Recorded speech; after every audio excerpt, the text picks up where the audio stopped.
Welcome welcome to my YouTube channel Geo Vision with Maqbool. সকলকেই আমার শুভেচ্ছা এবং অভিনন্দন জানাই। আজকের যে বিষয়ের আপডেট আপনাদেরকে জানাবো বা যে বিষয়গুলির তথ্য আপনাদেরকে জানাবো, সেই তথ্যগুলি হলো আপার প্রাইমারির ওয়েটিংদের কাউন্সিলিং এর নোটিশ কবে নাগাদ আসবে। দ্বিতীয় প্রসঙ্গ, 10% প্যারা টিচারদের ইন্টারভিউ কবে নাগাদ শুরু হবে। থার্ড প্রসঙ্গ, নন ট্রেন প্যারা টিচারদের যে মামলা, সেই মামলা প্রসঙ্গ। ফোর্থ প্রসঙ্গ, আপার প্রাইমারির সিট আপডেট নিয়ে। তো এই বিষয়ের তথ্য দেওয়ার আগে বা বিষয়গুলির আপডেট আপনাদেরকে জানানোর আগে আমার কিছু কথা অবশ্যই আমি এই ভিডিওতে তুলে ধরতে চাই। যে কথাগুলি হচ্ছে, আমি কোনো রকম ফেক নিউজ বা বিভ্রান্তিকরমূলক ইনফরমেশন আমি দিই না। অবশ্যই আপনাদের কাছে অনুরোধ যে এই চ্যানেলটি থেকে ফেক নিউজ বা ফেক ইনফরমেশন দেওয়া হয় না। যদি আপনারা মনে করেন তো অবশ্যই আমার পূর্বের সমস্ত ভিডিও কিন্তু আপলোড আছে। আপনারা দেখে নেবেন, সেখানে প্রাইমারি হোক, আপার প্রাইমারি হোক, মাদ্রাসার গ্রুপ ডি, যে সমস্ত ভিডিওগুলি আমি আপলোড করেছি সেখানে আপনারা চাইলে দেখে নিতে পারেন। আর যে সমস্ত বন্ধুরা আমার চ্যানেলটিকে সাবস্ক্রাইব করে নিয়েছেন, অসংখ্য অসংখ্য ধন্যবাদ, এবং যারা এখনো করেননি আমি অনুরোধ জানাচ্ছি অবশ্যই করে নেন চ্যানেলটি সাবস্ক্রাইব। কারণ একটাই কথা বলছি, আপডেট যদি কোনো ইনফরমেশন আপনারা জানতে চান অবশ্যই আপডেট ইনফরমেশন পেয়ে যাবেন। হ্যাঁ, ঠিকই শুনেছেন, আপডেট ইনফরমেশন আপনাদেরকে আমি এই ভিডিওর মাধ্যমেই দেব। তো আপনাদের কাছে অনুরোধ, অবশ্যই চ্যানেলটি সাবস্ক্রাইব করে নেন, আপনারা অবশ্যই আপডেট ইনফরমেশন পাবেন। আর ভিডিওটি প্রথম থেকে শেষ পর্যন্ত ওয়াচ করুন, আমি বেশি লেন্দি ভিডিও কিন্তু বানাই না। তো প্রত্যেকের কাছে আমার অনুরোধ এই বিষয় নিয়ে। তো চলুন, প্রথম প্রসঙ্গ যে আপার প্রাইমারির ওয়েটিং প্রার্থীদের কাউন্সিলিং কবে থেকে শুরু হবে। খুব দ্রুতই আপার প্রাইমারির যে কাউন্সিলিং, সেটা ওয়েটিংদের কাউন্সিলিং এর নোটিফিকেশন এ মাসেই কিন্তু আসতে চলেছে। হ্যাঁ, এ মাসেই আপার প্রাইমারি ওয়েটিংদের যে লিস্ট, কাউন্সিলিং এর লিস্ট, সেটা প্রকাশ করা হবে। আপনারা একটু ধৈর্য ধরুন।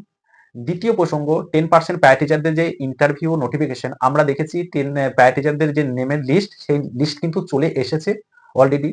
কিছু সংখ্যক প্রার্থী আমাকে অনেক কমেন্ট করে জানতে চেয়েছেন যে তাদের বিভিন্ন ডকুমেন্টস থাকা সত্ত্বেও তারা কেন, তাদের নাম কেন এই আপার প্রাইমারির প্যারা টিচার লিস্টে নেই। তো আমি সেই সমস্ত প্রার্থীদের বলবো যে আমার সম্মানীয় বন্ধুরা, আপনারা অবশ্যই ইমিডিয়েট কমিশনের সঙ্গে যোগাযোগ করুন। যদি কোনো মিসম্যাচ থেকে থাকে বা যদি কোনো ডকুমেন্টসের কিছু গন্ডগোল থেকে থাকে, তো আপনারা অবশ্যই কমিশনে যোগাযোগ করুন, সেখানেই আপনাদের প্রবলেম কিন্তু সলভ হবে। আইদার কিন্তু আপনাদের প্রবলেম কোথাও সলভ হবে না, কোনো ইউটিউবারকে কমেন্ট করেও কিন্তু আপনাদের সলভ হবে না, এটুকু বলতে পারি। তাহলে আপনাদের একমাত্র পথ খোলা রয়েছে, আপনারা অবশ্যই কমিশনের সঙ্গে যোগাযোগ করুন। আপনাদের যদি ভ্যালিড ডকুমেন্ট থেকে থাকে, সেই সমস্ত ডকুমেন্ট অবশ্যই আপনাদের নিয়ে যাবেন সঙ্গে করে। আপনারা নিয়ে গিয়ে কমিশনের কাছে যান এবং আপনাদের যে সমস্ত ভুল ত্রুটি আছে সেটি কারেকশন করে নিন। অবশ্যই আপনাদের এরপরে কিছু একটি লিস্ট অবশ্যই আসতে চলেছে। থার্ড প্রসঙ্গে চলে যাই। থার্ড প্রসঙ্গে আমি বলেছি যে নন টেন প্যারা টিচারদের মামলা, হ্যাঁ শুনে নিন, নন টেন প্যারা টিচারদের মামলা এ মাসেই উঠতে চলেছে। এক্ষেত্রে অনেকেই জানতে চেয়েছেন, নন টেন প্যারা টিচারদের কি কোনো রকম সুযোগ অপরচুনিটি আসবে। অবশ্যই নন টেনদের অপরচুনিটি আসতে চলেছে, এটুকু বলতে পারি। তবে হ্যাঁ, প্যারা টিচারদের নিয়োগ করার পর, 10 প্যারা টিচারদের নিয়োগ করার পর যদি কোনো শূন্যপদ থেকে থাকে, সেক্ষেত্রে কিন্তু নন টেন প্যারা টিচারদের তবেই কিন্তু তারা অ্যাপ্লিকেবল, মানে যোগ্য। ফোর্থ প্রসঙ্গ, সিট আপডেট প্রসঙ্গ। হ্যাঁ, সিট আপডেট নিয়ে অনেকেই কিন্তু অনেক রকম ভাবে ভিডিও করছে। তো আমি বলি, কমিশনের তরফ থেকে সবুজ সংকেত নেই, এখনো পর্যন্ত কোনো সবুজ সংকেত নেই আপার প্রাইমারি সিট আপডেট নিয়ে। তবে আমার কাছে অনেকেই কমেন্ট করেছেন সিট আপডেট বিষয়টা নিয়ে। তো সিট আপডেট বিষয় নিয়ে কিছু করণীয় যে পদক্ষেপ, সেগুলো কি করা উচিত। দেখেন, আপার প্রাইমারির যে সমস্ত প্রার্থীরা টেট পাস করে আছেন, আমি এখানে কিন্তু কোনো রকম বিভক্ত করছি না, কারণ বিভক্ত করার কোনো প্রয়োজন নেই। যারা 2016 সালের আগে বিএড করেছেন, যারা 2016 সালের পরে বিএড করেছেন, অলরেডি যাদের বিএড আছে, টেট পাস আছেন, এবং যাদের কি হচ্ছে ওভারেজ হয়ে যাচ্ছে, যাদের আর পরবর্তীতে কোনো রকম সুযোগ থাকছে না বা সুযোগ হাতছাড়া হয়ে যাচ্ছে, সেই সমস্ত অল ট্রেন্ড টেট পাস সকল আপার প্রাইমারি প্রার্থীকে বলবো, আপনারা যদি আপডেট সিট ভ্যাকেন্ট তৈরি করতে চান, আপনাদের উপায় হচ্ছে একটি ছাতার তলায় আসতে। আমি বারবার বলেছি, ঐক্যবদ্ধ ছাড়া বিকল্প কোনো রাস্তা নেই। আপনারা একটি ছাতার তলায় আসুন, সেখানে এসে আপনাদের যে মুভমেন্টগুলো, কর্মসূচিগুলো করা প্রয়োজন, আপনারা সেই কর্মসূচিগুলো গ্রহণ করুন। আপনাদের যাদের ওভারেজ হয়ে যাচ্ছে সেই সমস্ত প্রার্থীরা অবশ্যই কর্মসূচি গ্রহণ করুন। গ্রহণ করে আপনাদের যে মুভমেন্টের যে পদক্ষেপ যেগুলো নেওয়া উচিত আপনারা অবিলম্বে নিন। তো বিভক্ত হয়ে গুটি কতক ছেলেমেয়ে শুধু মুভমেন্ট করবে, এক্ষেত্রে কিন্তু কোনো কিছুই হবে না। কোনো রকম সিট আপডেট হবে না। এখনো পর্যন্ত কমিশনের কোনো কিন্তু সবুজ সংকেত নেই। আমরা দেখেছি ১৪,০৫২ সিটেই নিয়োগের কথা বলা হয়েছে বারবার। এর পরবর্তীতে যদি কোনো ক্রমে আমার কথাগুলো ভালোভাবে শুনবেন।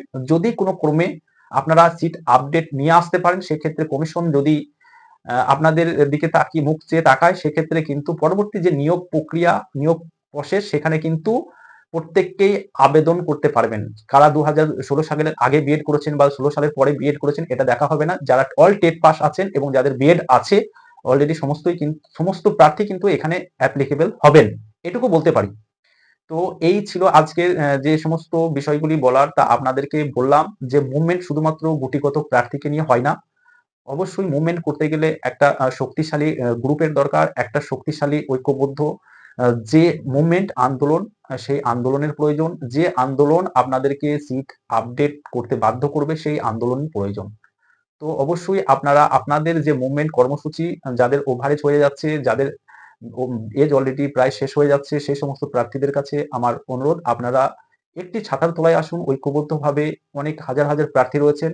তো সেই সমস্ত প্রার্থী যদি একত্রিত হতে পারেন তবেই কিন্তু আপনাদের সিট আপডেট হওয়া সম্ভব। যদিও আমরা জানি পরবর্তীতে ২০২৬ সালে ইলেকশন আছে। সেই ইলেকশনের সুযোগে যদি আপনারা কিছু করতে পারেন তো অবশ্যই সেক্ষেত্রে পসিবল সম্ভব।